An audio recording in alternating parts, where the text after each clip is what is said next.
la Nochebuena, tenía un montón de regalos abajo y muchísima ropa, principalmente bufandas, guantes, botas, gorros, todo lo que necesitaban para protegerse del frío. También les donaron miles de dólares. Fue el poder de convocatoria de este periodista.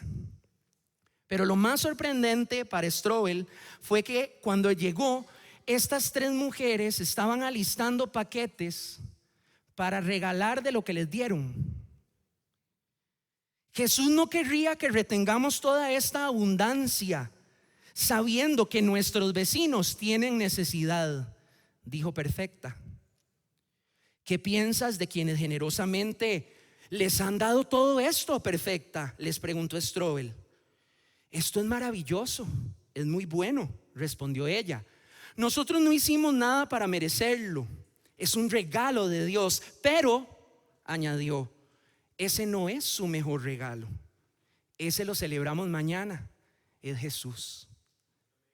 Para Perfecta, aquel niño en el pesebre era un regalo inmerecido, pero que significaba todo. Más que lo material, más que la comodidad, más que la seguridad, Strobel se dio cuenta que él solo conocía la soledad de la ambición, mientras que los Delgado conocían el gozo de la generosidad.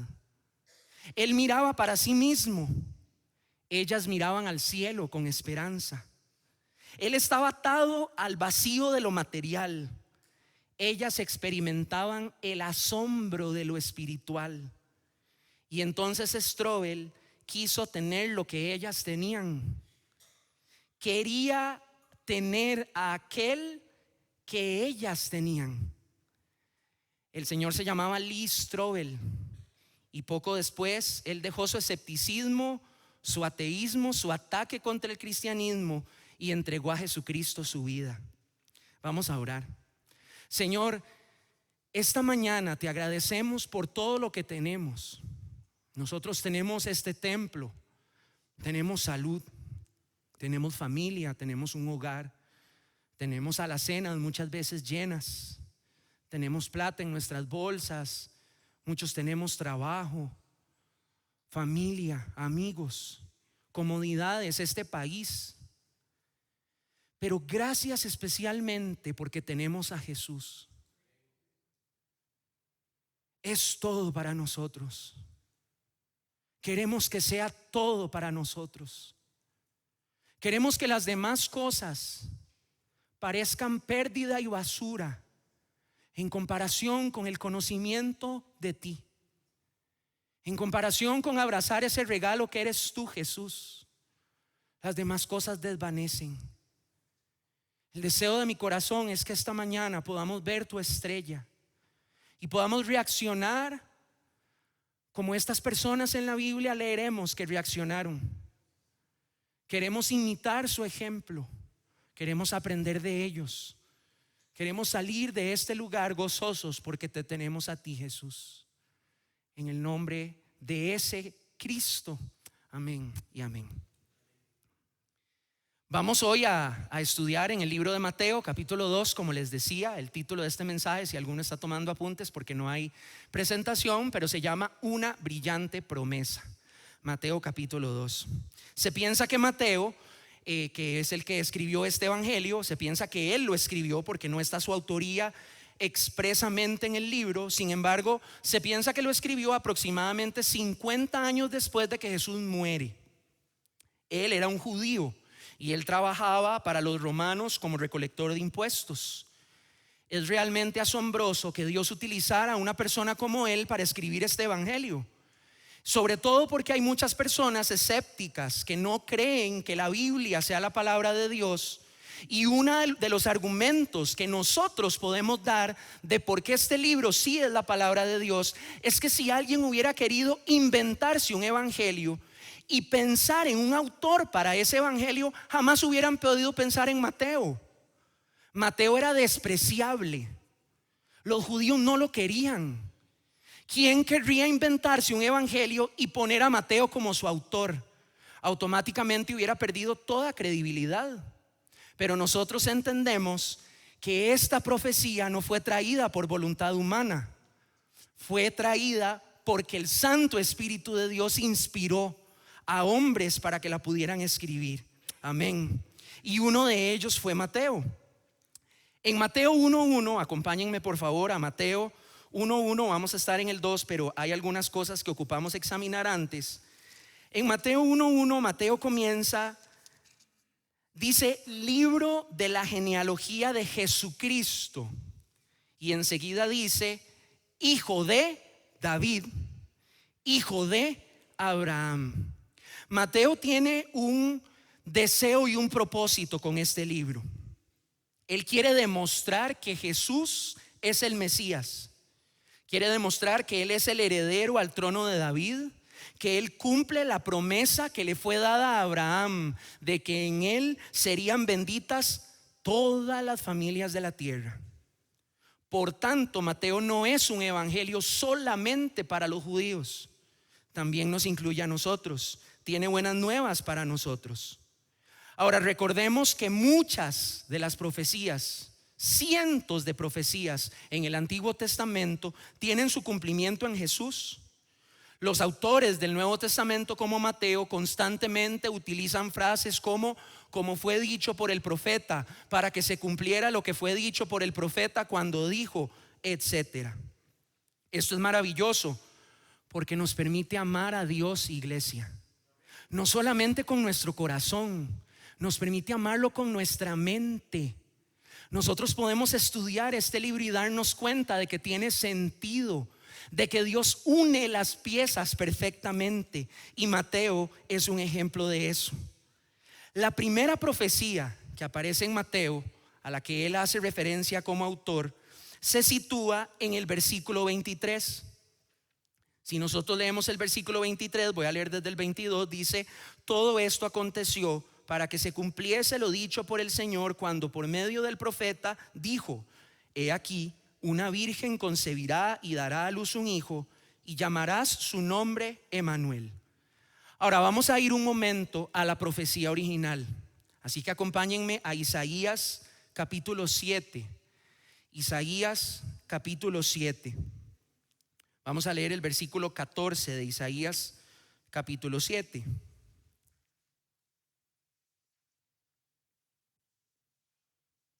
Recordemos que Isaías es un profeta del Antiguo Testamento, uno de los que más escribió, y él denuncia el pecado de Israel, anuncia que uno de los castigos va a ser el exilio. Sin embargo, Isaías también profetiza que Dios va a revertir ese castigo. Y de hecho, cuando leemos el versículo 14 de Isaías, no vamos a leer los versículos anteriores, pero está hablando de un peligro, y en el versículo 14 dice: por tanto, el Señor mismo os dará señal. He aquí que la virgen concebirá y dará a luz un hijo, y llamará su nombre Emmanuel. Quisiera que nos devolvamos al versículo 2 de ese mismo capítulo. Hay una amenaza y vean lo que dice el 2. Vino la nueva, ¿a cuál casa? A la casa de David. Había un peligro para la casa de David, diciendo: Siria se ha confederado contra Efraín. ¿Y qué pasó? Se le estremeció el corazón y el corazón de su pueblo, como se estremecen los árboles del monte a causa del viento. Qué peligro, si desaparecía la casa de David, ¿qué pasaría con la promesa de Dios? Entonces Dios dice: por tanto les daré una señal. La virgen concebirá, dará a luz un hijo, y llamará su nombre Emmanuel. Veamos nuevamente ese patrón de angustia y esperanza. Vean en el capítulo 8, versículo 22, también de Isaías 8:22. Y mirarán a la tierra, y he aquí tribulación y tinieblas, malas noticias, oscuridad y angustia, y serán sumidos en las tinieblas. Ahora pasemos al versículo capítulo 9, versículos 1 y 2. Pero, sin embargo, no obstante, No habrá para siempre oscuridad para la que está ahora en angustia, tal como la aflicción que le vino en el tiempo que livianamente tocaron la primera vez a la tierra de Zabulón, a la tierra de Neftalí. Pues al fin llenará de gloria el camino del mar de aquel lado de los gentiles en Galilea, de aquel lado del Jordán en Galilea de los gentiles. El pueblo que andaba en tinieblas vio gran luz, y los que moraban en tierra de sombra de muerte, luz resplandeció sobre ellos. Dice que Israel se va a sumir en una profunda oscuridad, pero va a llegar una luz. Y esta luz está basada en el nacimiento de un niño. No lo digo yo. Vamos al capítulo 9, versículo 6. Dice: porque un niño nos es nacido, hijo nos es dado, y el principado sobre su hombro, y se llamará su nombre Admirable, Consejero, Dios fuerte, Padre eterno y Príncipe de paz. Pasemos unas páginas más adelante, capítulo 11, versículos 1 y 2. Saldrá una vara del tronco de Isaí. Isaí era el padre de David. Y un vástago, un hijo, un retoño, retoñará de sus raíces, y reposará sobre él el espíritu de Jehová, espíritu de sabiduría y de inteligencia, espíritu de consejo y de poder, espíritu de conocimiento y de temor de Jehová. Dice en el versículo 10 de ese mismo capítulo: acontecerá en aquel tiempo que la raíz de Isaí, el padre de David, la cual estará puesta por pendón de los pueblos, será buscada por las gentes, y su habitación será gloriosa. Dios está garantizando que aunque hay una amenaza contra la casa de David, Él va a cumplir sus promesas, porque ese es nuestro Dios. Él cumple sus promesas, Él es fiel, Él no falta a su palabra, y Él le proclama este futuro a Israel. Pero si nosotros vemos en Isaías 7:14, el versículo que leíamos ahora, dice que llamará su nombre Emanuel. A Jesús no le pusieron Emanuel. ¿Alguna vez usted ha escuchado que alguien se refiera a Emanuel dando a entender directamente a Jesús? ¿Ha escuchado usted alguna canción que en lugar de decir Jesús diga Emanuel? ¿O ha escuchado usted alguna oración que termine en el nombre de Emanuel, amén? A Jesús no le pusieron Emanuel. Entonces tenemos un conflicto, pareciera, porque esa promesa, esa casa de David, que cumpliría Dios su promesa con ella, dice Isaías que llamará su nombre Emanuel, pero a Jesús no le pusieron Emanuel, le pusieron Jesús. Ese era su nombre. Ahora, obviamente esto no es un problema. Lo que tenemos es que aprender qué es lo que pasa, porque ese verbo llamará no necesariamente significa ponerle nombre a. No necesariamente significa eso. Ese nombre también tiene la connotación de invocar o de atraer, darle el nombre, ser conocido como. Y entonces vamos ahora sí a irnos a Mateo. Y quisiera que agudicen ustedes su mirada, porque en Mateo capítulo 1, versículo 23, donde está esta cita del profeta Isaías, vean lo que dice en el versículo: he aquí una virgen concebirá y dará a luz un hijo, y llamarás su nombre Emanuel. ¿Notaron la diferencia? Es muy pequeña, es una letra. Isaías dice llamará, Mateo dice llamarás. Utiliza un plural, porque no es que a Jesús le pondrían ese nombre, es que Él sería conocido en plural por ser Dios con nosotros, que es lo que significa Emanuel. Mateo literalmente nos da esta traducción: Dios con nosotros. Jesús, Mateo lo entiende, Jesús va a mediar la presencia de Dios entre su pueblo. Puf, explota la mente. A la casa de David, pero también a todos los que seríamos bendecidos a través de Abraham. Por lo tanto, podemos conocer a Jesús como Emmanuel, iglesia. Amén. Ahora, ¿ustedes recuerdan cómo termina Mateo el Evangelio? Y si no se acuerdan, busquémoslo. Mateo 28. ¿Cómo termina Mateo su Evangelio? Dice el último versículo, la última parte del último versículo de Mateo. Dice: he aquí, yo estoy con vosotros todos los días hasta el fin del mundo. Su primera profecía agrega una S, porque Jesús es conocido por todos como Dios con nosotros, porque ha prometido estar con nosotros todos los días hasta el fin del mundo. Amén. Ahora, la segunda profecía que Mateo menciona la encontramos en el capítulo 2. Y esta profecía no la menciona Mateo, sino que sale de la boca de los magos de Oriente, los famosos magos de Oriente. Esto sucedió después de que Jesús había nacido. Vamos a leer los versículos del 1 al 6 en el capítulo 2. Cuando Jesús nació en Belén de Judea en días del rey Herodes. Y aquí nada más quiero hacer una pausa, porque algunas traducciones de la Biblia no dicen cuándo Jesús nació, sino después de que Jesús nació. Entonces entendamos que los reyes magos, los que conocemos como reyes magos, no aparecieron la noche que Jesús nació. No están ahí en el portalito.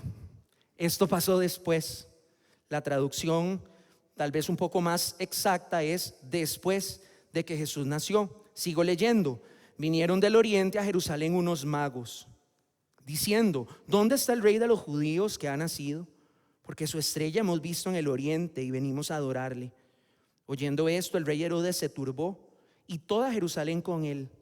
Y convocados todos los principales sacerdotes y los escribas del pueblo, les preguntó dónde había de nacer el Cristo. Ellos le dijeron: en Belén de Judea, porque así está escrito por el profeta: y tú, Belén de la tierra de Judá, no eres la más pequeña entre los príncipes de Judá, porque de ti saldrá un guiador que apacentará a mi pueblo Israel. Uno esperaría que el deseado de las naciones sea recibido en Jerusalén con un fiestón. Uno esperaría que el Mesías prometido, cuando se sabe que nace, bueno, botan la casa por la ventana. Es su libertador, es su Mesías, es el prometido. Pero leíamos en Juan al principio de este domingo que él a lo suyo vino y los suyos no le recibieron, no lo conocieron, no le dieron gloria. Los primeros que se apercibieron, lo cantábamos ahora, cuando Jesús nace, son los pastores. Eso pasó esa misma noche. Vieron a aquellos ángeles, fueron a adorar a ese rey que había nacido, y dice la historia que ellos regresaron alabando y glorificando a Dios. Eso está en Lucas. 8 días después, Simeón y Ana, también nos cuenta esta historia Lucas, son llenos del Espíritu y profetizan de la salvación y la redención que habita en este niño. Ahora, esto estaba sucediendo ahí, en ese lugar donde nació ese niño. Noticias se estaban difundiendo alrededor. Pero Mateo es muy claro de que estos magos, cuando llegan a Jerusalén, no había gente abrazando a ese Mesías. No había gente reverenciándolo. No había gente dándole gloria. Vean lo que dice el versículo 3. Oyendo esto, ¿qué? Que los magos vinieron y dijeron: hey, nació un rey, ¿a dónde está? Venimos a adorarle. Entonces dice el versículo 3: cuando oyeron esto, el rey Herodes se turbó y toda Jerusalén con él. Qué estupidez la de este pueblo. Es muy triste. Y lo digo con mucho respeto, pero ni con el cumplimiento de estas profecías sobre su nacimiento, su vida, su muerte, aún hoy abren sus ojos. ¿Y saben qué es lo más triste? Hay muchos que se dicen llamar cristianos que viven indiferentes al Mesías. Viven indiferentes a ese niño que nació. Pero yo soy cristiano. Aquellos magos, y por cierto no se lo pierdan, esta es una serie de 4 domingos. Vamos a aprender un poco más sobre los magos en estas series que vienen. Pero estos magos llegaron a Jerusalén, aproximadamente 10 kilómetros al norte de Belén, y ellos sí conocían una profecía. Esta profecía se encuentra en Miqueas y son ellos los que la dicen. Imagínense, llegan a Jerusalén, la capital religiosa de la gente que más conoce de la palabra, y los que conocen les preguntan: ¿pero qué? ¿Cómo? ¿Cuándo? ¿Dónde? Pero está en Miqueas. Ahí está la profecía. Ellos conocen esta profecía. Ahora, la Biblia no dice que ellos eran reyes, estos magos. No lo dice expresamente. Más bien ese título de magos tiene que ver con, venían del oriente, adivinos, astrólogos, astrónomos, gente pagana con filosofías extrañas, raras, de estos países de al oriente de Israel. Tampoco la Biblia dice que fueron 3, tampoco la Biblia dice cuáles son sus nombres. Esos son tradiciones, y si alguno quisiera, ahí podemos conversarlo después. He investigado un poco y ustedes también se los dejo de tarea. No se habla de 3 reyes magos ni de sus nombres. Pero lo que sí sabemos es que ellos conocen una profecía, la conocen bien. Lo que pasa es que ya hubo antes un mago de oriente que profetizó, y nosotros lo hemos escuchado posiblemente. Vamos a ir a Números capítulo 22. Números capítulo 22. Para estos magos de oriente no era algo nuevo esta profecía, ni lo que se hablaba, ni lo que se decía de un niño que nacería. En Números capítulo 22, nosotros nos encontramos al pueblo de Israel que está acampando en los campos de Moab. Está justo al lado del río Jordán, frente a la ciudad de Jericó. Y Balac, el rey de Moab, manda a llamar a un hombre que se llama Balaam. Lo manda a llamar para que maldiga a Israel. Tal vez algunos conocemos esa historia. Vean lo que dice el versículo del 5 al 7. Estoy en Números capítulo 22. Por tanto, envió mensajeros a Balaam, hijo de Beor, en Petor, que está junto al río, en la tierra de los hijos de su pueblo. Esto es al oriente, Mesopotamia, para que lo llamasen diciendo: un pueblo ha salido de Egipto, y aquí cubre la faz de la tierra y habita delante de mí. Ven pues ahora, te ruego, maldíceme este pueblo, porque es más fuerte que yo. Quizá yo pueda herirlo y echarlo de la tierra, pues yo sé que el que tú bendigas será bendito, y el que tú maldigas será maldito. Fueron los ancianos de Moab y los ancianos de Madián con las dádivas de adivinación en su mano, y llegaron a Balaam y le dijeron las palabras de Balac. Viene del oriente, adivinación, regalos. ¿Les suena parecido? Ya esto había sucedido antes. Él era uno de estos adivinos de oriente. Pero nosotros recordamos la historia que Balaam, en lugar de maldecir, él bendice a Israel. Y veamos en el capítulo 24, siempre en Números, versículo 17, que dice: lo veré, mas no ahora. Lo miraré, mas no de cerca. Saldrá estrella de Jacob y se levantará cetro de Israel. y herirá las sienes de Moab y destruirá a todos los hijos de Set. También entendían ellos en esta época las palabras de Balaam en aquella profecía, mago de Oriente, de que esa profecía hablaba del Mesías, que incluso hay registro histórico de documentos que en lugar de decir saldrá estrella de Jacob y se levantará cetro de Israel, dice saldrá rey de Jacob y se levantará Mesías. Así de claro tenían ellos en el Oriente esta profecía. Ahora, iglesia, es maravilloso pensar cómo Dios comunica su mensaje a los pastores humildes de aquel pueblo de Belén. Les aparecen ángeles, pero a estos magos de Oriente, ¿qué les aparece en el cielo? Una estrella. Era lo que necesitaban ellos para darse cuenta de que esta profecía se estaba cumpliendo.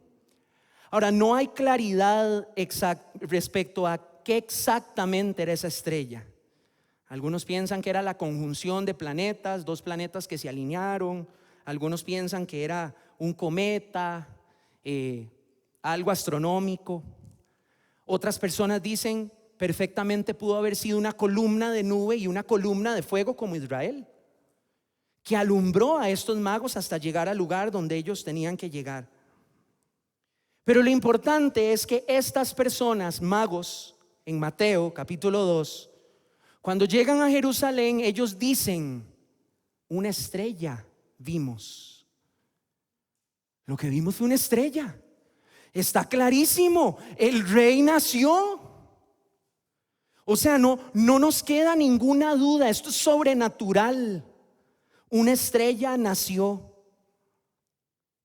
Podemos nosotros contar nuestro testimonio. ¿Qué vimos? ¿Qué impactó nuestro corazón? Que dijimos, hasta aquí llego yo, ahora vive Cristo. Podemos hablar como estos magos de lo que hemos visto, de cómo Dios nos ha cambiado, cómo Él nos llamó para conocerlo y para seguirlo. Mateo se enfoca principalmente en los judíos, ciertamente, pero este grupo no eran judíos, no lo eran, y ellos fueron convocados para adorar a Jesús. A ellos les fue revelada una brillante promesa. Y vean lo que dice el versículo 10. Estoy de nuevo en Mateo capítulo 2, Mateo 2:10. Y al ver la estrella, se regocijaron con muy grande gozo. Se regocijaron con muy grande gozo cuando vieron la estrella. Aquellos pueblos del este, ellos no apreciaban a los judíos. Al día de hoy no los aprecian. Ustedes saben cuánto detesta Irán, Jordania y todos estos países a Israel. Eso ha sido histórico, no los soportan, no los toleran, los quieren desaparecer, hacen guerra contra ellos. Pero cuando estos sabios vieron este fenómeno impresionante, ellos dijeron, vamos a adorarle. Ahora ellos pudieron haber dicho, ay mira, ya nació el rey. Bueno, si dicen que va a ser tan famoso como dicen que va a ser, en algún momento vendrá aquí. Y cuando venga aquí lo adoramos. Esperemos que crezca, que se haga grande, a ver si será cierto, que va a ser conquistador. Y esperemos un toquecito, vamos a ver Jesús como qué tal nos parece ese reycillo. Y bueno, si promete, entonces lo vamos y lo adoramos. Ellos no hicieron eso. Era un niño judío. Y ellos alistaron las cosas y se fueron. Entonces, por eso son sabios. Por eso son sabios, los sabios de Oriente. Claro, si una persona vio una seña como esas y va en pos de Jesús, eso es ser sabio, ¿se da cuenta? Ser necio es lo contrario. Que te llama, te dice, te muestra, persiste. Voy a esperar un momento, voy a esperar que madure un poquito el asunto, que cambien el clima un poquitico, que ellos emprendieron el viaje y cuando llegan a Jerusalén la pregunta que hacen es, ¿dónde está? ¿Dónde está ese rey? ¿Es el rey de ustedes? No, vean las palabras que ellos usan. ¿Dónde está el rey de los judíos? Porque su estrella hemos visto en el oriente y venimos a adorarle.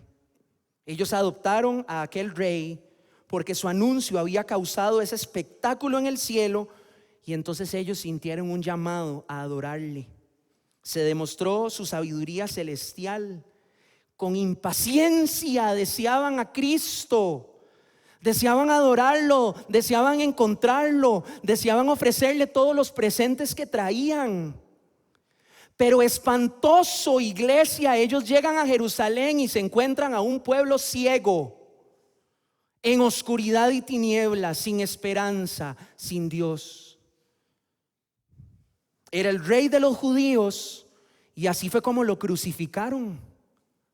No recordamos que estaba Jesús clavado con su corona de espinas y que encima había una inscripción que se burlaba de él diciendo: Rey de los judíos.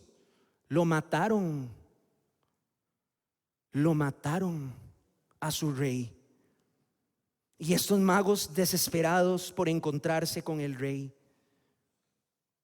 Nosotros no hacemos nada si criticamos esta terquedad y estamos nosotros igual.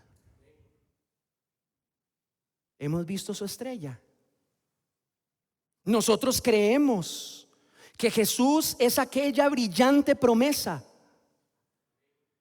Creemos como los magos que Dios cumple su palabra, que es fiel, que nos ha incluido a nosotros los gentiles para recibir estas promesas, para adorar a ese rey. Dice el Salmo 119, 105, no tiene que buscarlo, pero si gusta lo puede anotar. Lámpara es a mis pies tu palabra y luz, lumbrera a mi camino.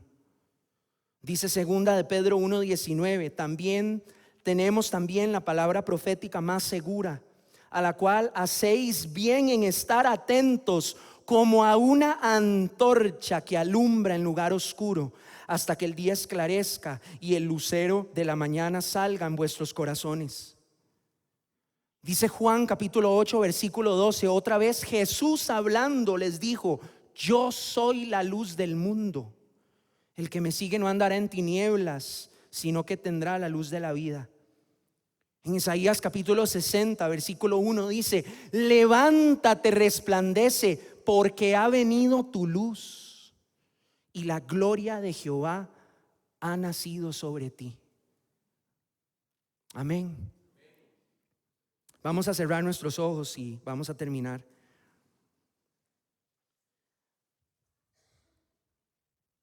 Señor, queremos aprender tanto más de ti. Queremos que cuando la gente nos pregunte: ¿dónde está tu rey? ¿Dónde está? Nosotros podamos inmediatamente apuntarlos a Jesús. No queremos nosotros permanecer en tinieblas. ¿Cómo podríamos cuando Él ha cumplido sus promesas? ¿Cómo podríamos cuando Él desde hace tantos años ya había anunciado esa estrella? Y aquellos magos la contemplaron y no se quedaron viendo cuán hermosa era. Ellos sabían que apuntaba al rey y buscaron adorarle.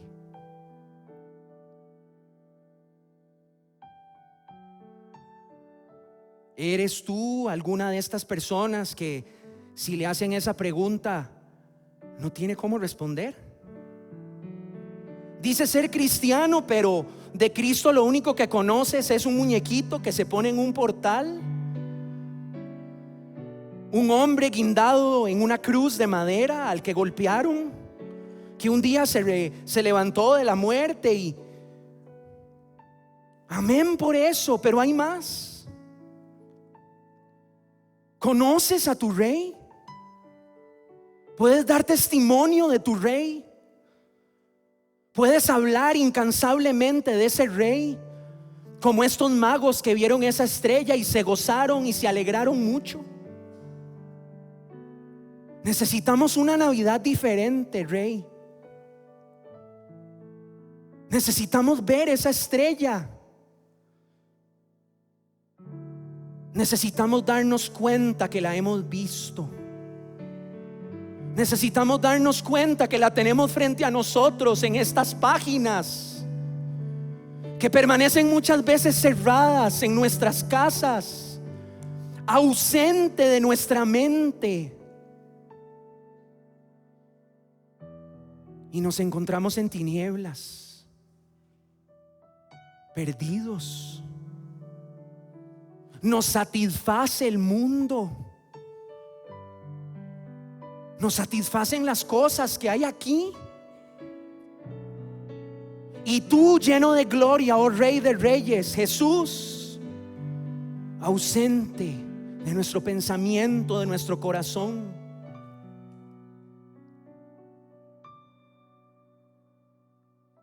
¿Podrías tú decir que lo conoces como Emmanuel? ¿Podrías tú decir que Él es Dios contigo? ¿Podrías hoy decir que tú estás con Él? ¿Podrías decir que estás dispuesto a ofrecerle lo mejor que tienes?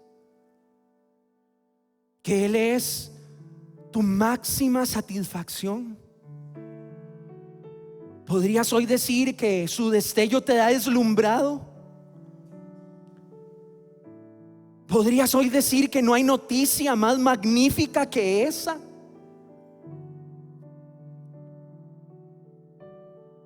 ¿Podrías hoy confirmar en tu corazón su fidelidad, que hoy te permite escuchar nuevamente estas buenas nuevas?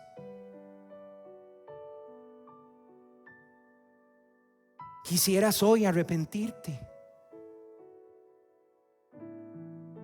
Quisieras hoy clamar a ese niño que hoy es Rey del universo, para que cambie tu corazón corrompido por el pecado y por el mundo, por el esplendor de su presencia. Hazlo. Hazlo. ¿Quisieras hoy abrazar ese regalo? ¿Quisieras hoy reconocer que este 2024 no ha sido un año para celebrar a Jesús? Que afanado, preocupado, o por medio de tu prosperidad, Jesucristo ha pasado a otro plano en tu vida.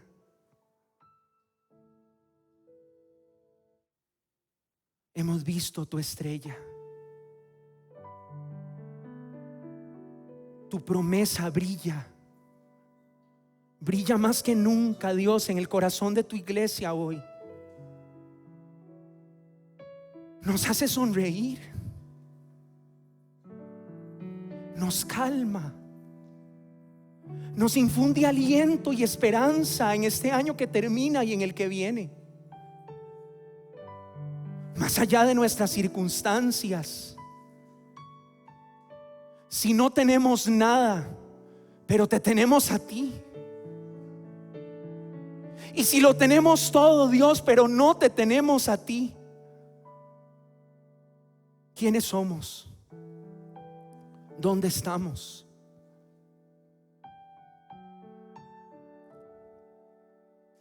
Dios, esta mañana yo te agradezco por brillar, porque puedo contar mi testimonio, cómo tú alumbraste mis tinieblas, cómo me transformaste.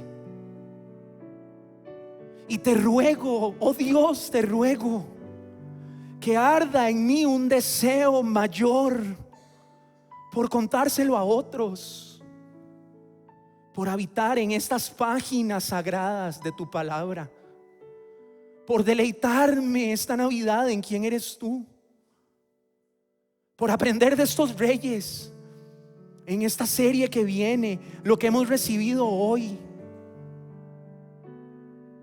y desesperarnos por ti, como nunca antes lo hemos estado. Quisiera lanzarle un reto esta mañana. Si usted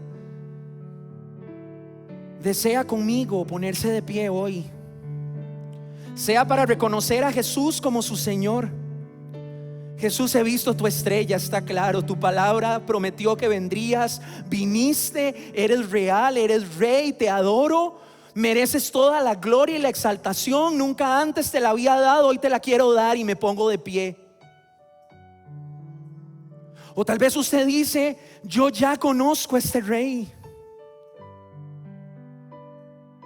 pero necesito adorarlo más, necesito reverenciarlo más, necesito conocerlo mejor, necesito apasionarme más por él. Es el regalo magnífico de la Navidad. Es todo lo que tengo y todo lo que me importa, lo demás no. También póngase de pie. Somos súbditos del Rey. Somos suyos. Fuimos salvos por Él. Él nos ama. Él alumbra para nosotros el camino. Él nos da esperanza. Y hemos visto su estrella. Y queremos que Él reine en nosotros. Queremos que Él reine sobre nuestros temores, sobre nuestros futuros inciertos. Que Él reine sobre los malos pensamientos que nos corrompen, sobre nuestra duda. Que Él reine sobre nuestra inseguridad. Que Él gobierne con autoridad. Te ruego, Señor Todopoderoso, que hoy nos podamos ir a nuestra casa con la certidumbre de que cumples tus promesas, de que en la casa de David hoy hay un rey eterno en el cielo que un día vendrá, que la promesa de Abraham es nuestra también, que estarás con nosotros todos los días hasta el fin. Y sigue alumbrando cada vez que veamos la noche estrellada. Recuérdanos a Cristo. Y cada vez que escuchemos el testimonio de un hermano, de una hermana, que glorifiquemos juntos a Cristo, el único digno de toda alabanza y gloria. Bendice a este pueblo, Señor, a esta iglesia tuya. En el nombre de Jesús, el Rey del universo. Amén y amén. Amén, iglesia. Dios les bendiga.